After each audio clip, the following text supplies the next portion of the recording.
institusi legislatif menjadi salah satu nadi penting sehatnya demokrasi di negeri kita, Indonesia.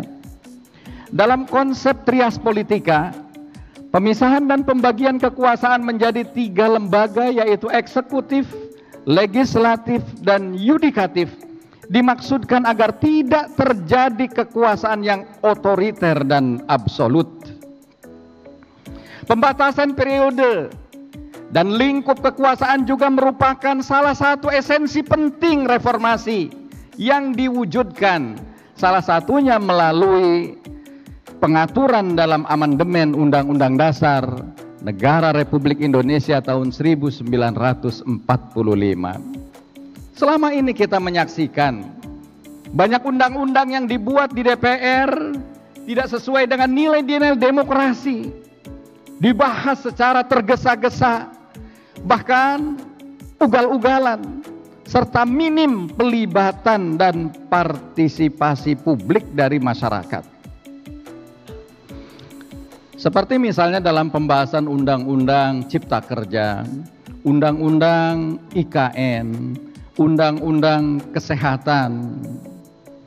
Selama ini pula kemudian parlemen terkesan hanya sebagai stempel bagi kekuasaan. Apa yang diinginkan oleh kekuasaan, itulah yang kemudian dilakukan oleh parlemen. Oleh karena itu, saya ingin mengingatkan di pundak kita semua ada tanggung jawab moral dan konstitusional untuk memastikan bahwa semua proses, semua tahapan, dan semua fungsi-fungsi legislatif dijalankan secara profesional dan bermartabat. Baik fungsi anggaran, baik fungsi legislasi, maupun fungsi pengawasan.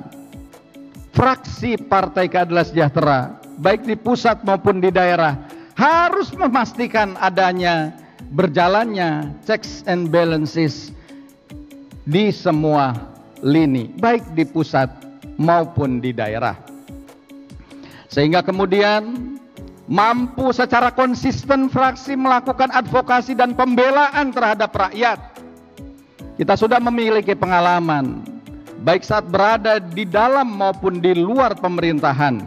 Fraksi Partai Keadilan Sejahtera alhamdulillah tetap menjadi kekuatan politik yang kritis dan konstruktif demi menjaga kepantasan dan fitrah demokrasi.